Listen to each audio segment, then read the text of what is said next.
Hola, ¿qué tal? Muy buenas tardes para todos. Hoy 23 de enero del 2023 a las 12:53 de la tarde los saluda Julián Giraldo, gestor y analista técnico de la empresa Quantum Group.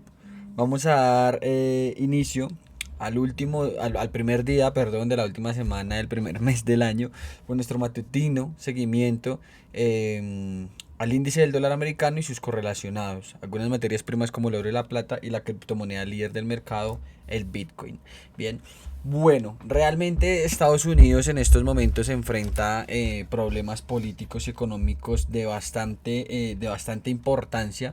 Políticamente hablando, la posibilidad del impeachment, de la destitución que está enfrentando en estos momentos el presidente de la primera potencia del mundo, Joe Biden, el cual se le vuelven a encontrar 6 nuevos documentos en sus viviendas, en propiedades del presidente por parte del FBI, y los republicanos en el poder del Senado ya hablan o ponen sobre la mesa la posibilidad de una destitución para el presidente del país norteamericano. ¿Sí? Obviamente pues prescindiría o reemplazaría el puesto Kamala Harris, vicepresidenta de los Estados Unidos, pero esto vendría siendo un golpe bastante fuerte para el gobierno norteamericano, ya que hace mucho tiempo pues no se vive una destitución para el presidente, ¿sí? Y bueno, Joe Biden quiere reelegirse, es bastante gracioso, me disculparán si pongo en mi punto de vista mi opinión personal, pero es bastante divertido como una persona, o bastante divertido, no, bastante gracioso,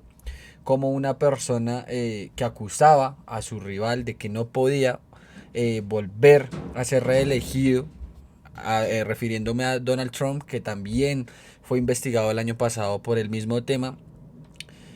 Joe Biden pues ahora está haciéndolo igual. Y en esta ocasión siendo presidente, o sea, ejerciendo la labor. Trump fue investigado, comenzó a ser investigado luego de terminar con la gestión de la presidencia de los Estados Unidos. Eso por la parte política, ¿sí? Un desorden político absoluto existe en estos momentos en el Congreso, en el Senado de los Estados Unidos y con el presidente del mismo país. Ahora debemos hablar también del techo de deuda. Ese techo de deuda en estos momentos que sobrepasa los 30 billones de dólares, los 30 billones de dólares, ¿sí? Y que Janet Yellen, secretaria del Tesoro, está solicitando que se pueda extender un poco más, cosa que se viene realizando desde hace mucho tiempo, pero que los republicanos posiblemente no quieran hacer. A ver, obviamente esto también es una doble moral, podríamos hablarlo así, de los republicanos y demócratas, los cuales pues son partidos rivales, que en este caso tienen bajo su dominio pues el Senado, los republicanos, que es el partido rival de los demócratas, que es el gobierno actual del país. ¿Sí? Si en el caso dado que a los demócratas les diera la maravillosa idea, vamos a decirlo de esta manera, de no querer seguir extendiendo el techo de deuda, pues Estados Unidos podría entrar en un default, que era algo parecido a lo que se le quería acusar o a lo que se le quería decretar a Rusia, cuando Rusia, teniendo el dinero, no podía pagar a sus acreedores debido a las sanciones cuando lo sacaron del sistema SWIFT. Bien. Si Estados Unidos entra en un default, bueno, ténganse, porque realmente pues Wall Street podría sufrir con muchísima fuerza. ¿De acuerdo? Ahora, bueno, tenemos el tema político, porque no es geopolítico, para Joe Biden, y un techo de deuda que posiblemente no pueda ser extendido, cosa que realmente no veo muy probable, porque las consecuencias para la economía no solo estadounidense sino mundial podrían ser bastante precarias. Bien, ahora tenemos, bueno, ya que estamos viendo aquí, vemos que el Nasdaq 100 ha roto por encima del nivel de los 11.699, un stop de 342 puntos. Y como les comentaba esta mañana, si no han visto el video de la mañana, los invito a que lo vean, a enfrentar la resistencia de los 12.116 puntos. Bien, ahora el dólar americano. Bien, si nosotros vemos el dólar americano en un panorama bastante macro, o bueno, macro como debería hacerse, ha llegado a una zona de interés primera, en donde, a pesar de todo lo comentado anteriormente, puede existir un rebote del mismo a las mismas deudas que ha dejado desde que comenzó la caída, en los niveles de los 107 y 110 puntos, para que de ahí, ya con un cambio de estructura totalmente claro, también podamos tener un position que nos lleve o nos dé un aprovechamiento a las zonas de interés en los 108.19 y los 109.82, para de ahí volver posiblemente a vender en el mismo activo, o bueno, en el caso de los correlacionados, hacia las deudas que tiene el dólar americano. Miren cómo la directriz alcista originada desde el 17 de mayo del 2021, ahorita en una temporalidad semanal está siendo rota. La semana pasada cerró por debajo de ella. Eso no es muy buena señal. Veremos de todas maneras si este bloque, si este order que tenemos aquí marcado en pantalla funciona. Al mismo tiempo la zona de interés marcada anteriormente para buscar ese retroceso. Bien, si nosotros lo vemos por el lado del RSI, que recuerden, yo no soy muy partidario de decir que un RSI, una divergencia entre el RSI y el precio, apuntan a un cambio de dirección del precio, pero sí a un cansancio del mismo impulso para por ende vivir una corrección. ¿De acuerdo?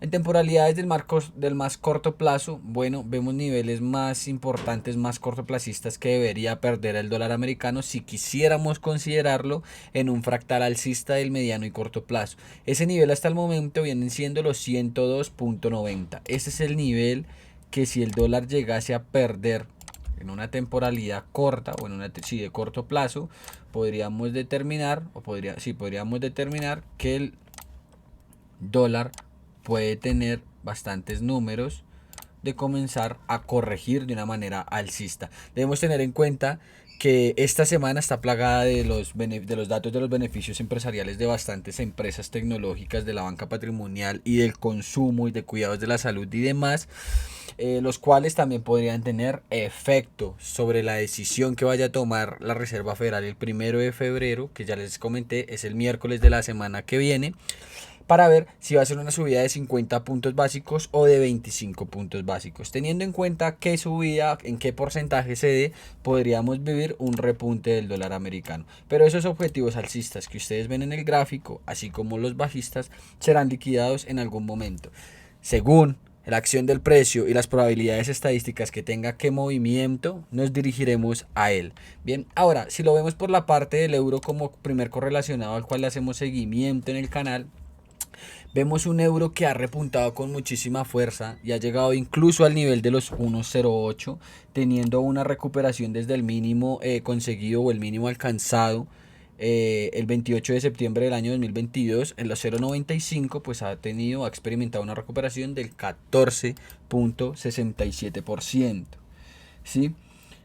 Distintos analistas creen o consideran que Europa puede evitar la recesión. Bueno, realmente no sé en qué datos se basan mucho, ¿sí?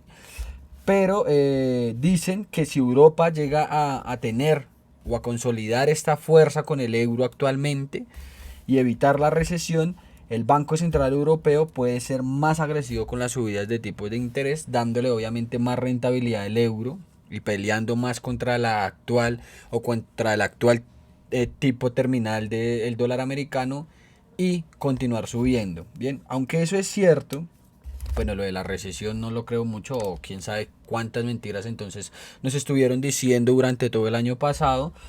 El euro debería experimentar, técnicamente hablando, también un retroceso, sin mencionar que el euro tiene un último objetivo en la zona de los 0.92 aproximadamente, para que posiblemente continúe con su impulso alcista. Eso sí, deberíamos verlo a más detalle a medida que vaya evolucionando el gráfico. Pero lo que sí podríamos determinar es que el euro, como mínimo, debería llegar de todo un impulso primario a las primeras zonas de interés entre los 1.02 y 1.00 nuevamente a la paridad, si es que quisiera volver a subir. A mí el cierre de la sesión de hoy me gusta, me agrada bastante, aunque nos sacó en el stop del miércoles de la clase anterior que dimos, en la cual habíamos dejado una idea de venta, nos sacó, pero al mismo tiempo los chicos que estuvieron en la clase, si no recuerdan mal, que si están escuchando el video de YouTube, que habíamos dicho que todo esto era un impulso primario que también nos podía dar un último estirón hasta la primera zona de interés, en donde en estos momentos reacciona el precio y podríamos volver a tomar en cuenta otra position trade, que en el caso dado de estar vendidos, poder tener una cobertura bastante interesante. ¿Hasta dónde se podría dirigir la venta? ¿Hasta dónde podríamos dirigir la posible venta para que el precio nos conforme también una onda estructural y ya sea una onda confirmada para poder buscar un objetivo más alcista? Pues bueno, nos dirigiremos, perdón, a los niveles de los 1.02 y 1.00, que son los mismos niveles comentados anteriormente por el retroceso de Fibonacci. ¿De acuerdo? Esos serían los niveles en los cuales, según cómo reaccione o cierre el time diario, poder buscar esa venta, o con los impulsos secundarios poder utilizar las famosas coberturas en la compra. Si utilizamos un position, bueno, la venta adecuada hubiese sido al cierre de la sesión marcada anteriormente ahí, con 79 puntos de stop loss y podernos dirigir a un trade de 766 puntos de take profit. Bien, vamos a dejar esa idea y ver qué tal reacciona el precio. Ahora, con el otro activo al cual se le hace seguimiento, que es la libra esterlina, vemos una libra esterlina la cual presenta una resistencia, perdón, una resistencia en el nivel de los 1.24, con deudas al mismo tiempo, con todo un retroceso o un impulso primario, perdón, el cual todavía no ha sido correctamente oxigenado y que al mismo tiempo, tiene objetivos bajistas que nos lleven a los niveles de los 1.14 y 1.11, ¿sí?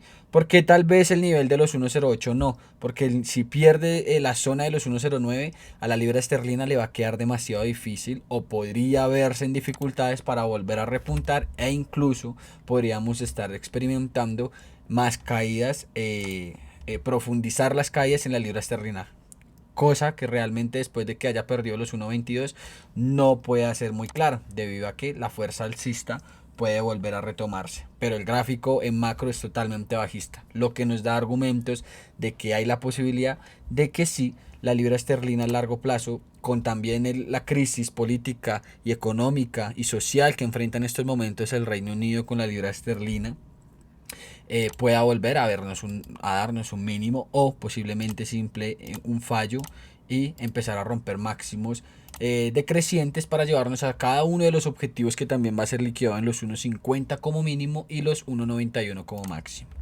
¿De acuerdo? Ahora nos vamos a la principal criptomoneda del mercado, el Bitcoin. Un Bitcoin que está teniendo el mejor mes desde que comenzó la caída en noviembre del año 2021. Repunta en estos momentos un extraordinario 40%, pero aún se mantiene en una estructura bajista. ¿Por qué? Porque si nosotros vemos la acción del precio, el verdadero nivel importante a perderse son los 25.373.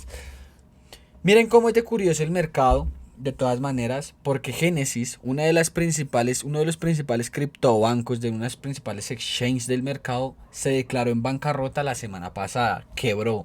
Chao Genesis, una más fuera del juego, y Bitcoin repunta.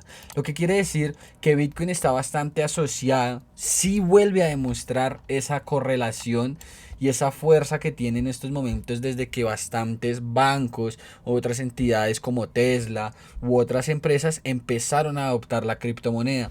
Y nos ha demostrado cómo se comporta en un escenario inflacionario y cómo se comporta descontando un escenario deflacionario y de bajadas de tipos de interés, y por eso mismo está repuntando. Ahora, hay que estar presentes en el cambio político, social y económico que estamos nosotros enfrentando por parte de las élites mundiales en el foro de Davos. Los invito a que se vean la conferencia. Obviamente en YouTube no la van a colgar toda, porque pues no, pero sí hay youtubers que sacan extractos o fragmentos de las reuniones. Igualmente es una reunión de prácticamente una semana. Sí, o sea, si ustedes tienen tiempito de vérsela, pues ya les digo yo que se van a consumir por lo menos unas 10 horas en hacerlo.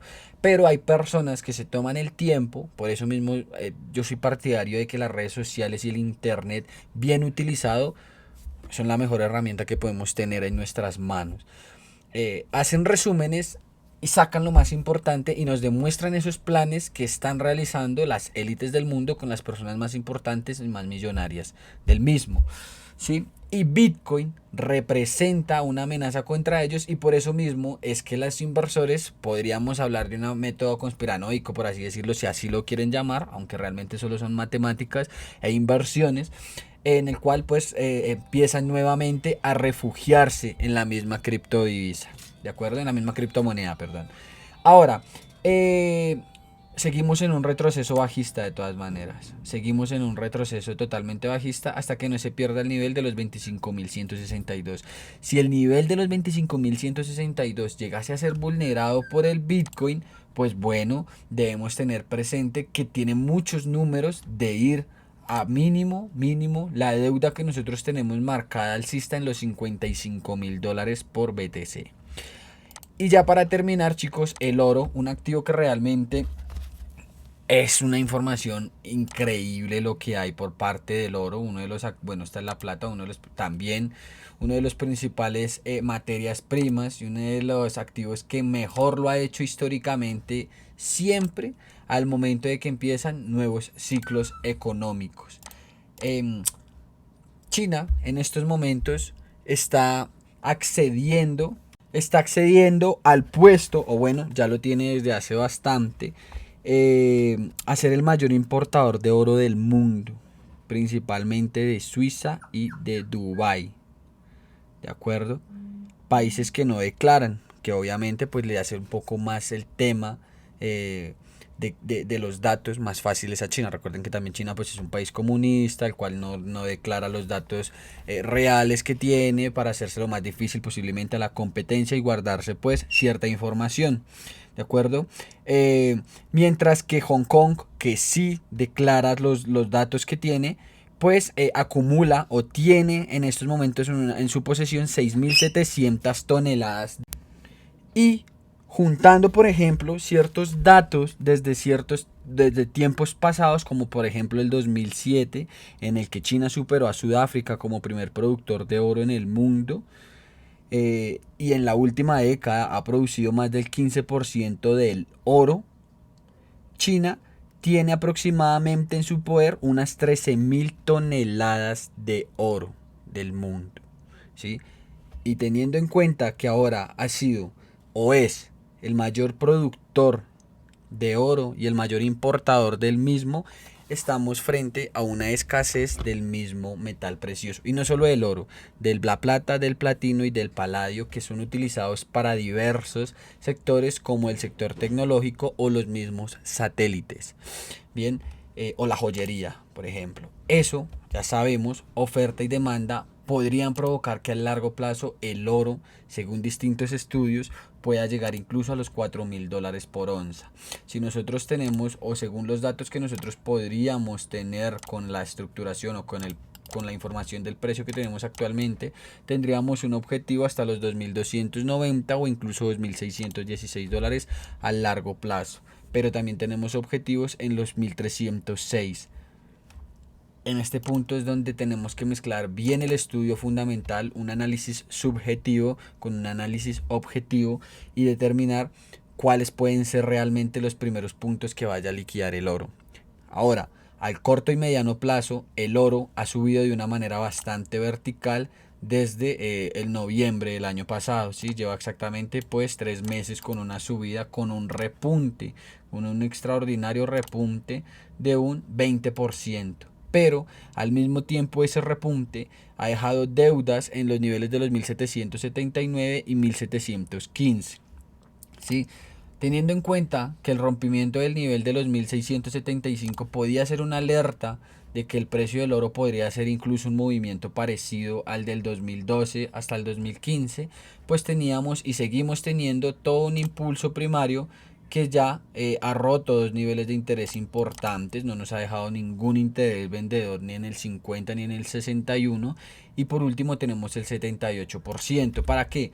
Para que al corto plazo, al corto y mediano plazo, tengamos todo un impulso primario que nos lleve hasta las primeras zonas de interés en los 1.775 o incluso 1.685, en donde confluye con objetivos de Fibonacci, para que desde ahí o hasta ahí podamos llevar ciertas posiciones en venta cubiertos de todas maneras.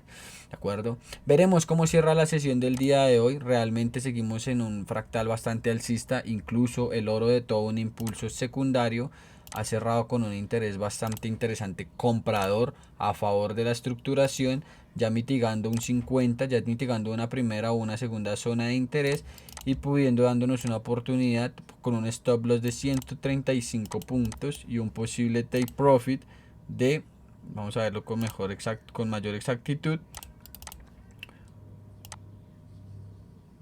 267 puntos. ¿De acuerdo? Muchos temas más por compartirles, chicos, pero realmente se alargaría demasiado el video. Nos seguimos viendo por mi cuenta oficial de Instagram y TikTok, en donde se les puede compartir de una manera más resumida y recalcada la información. Y pues bueno, por YouTube podemos ver los gráficos, que es una gran ventaja. Eso sería todo por mi parte en la tarde de hoy, chicos, chicas. Recuerden que si les gustó el video, les pueden ayudar con un like, suscribiéndose al canal y activando la campanita de notificaciones para que estén al tanto de todas las actualizaciones diarias que subimos a nuestro canal de YouTube. Les habló Julián Giraldo. Muchísimas gracias y hasta luego. Que estén muy bien.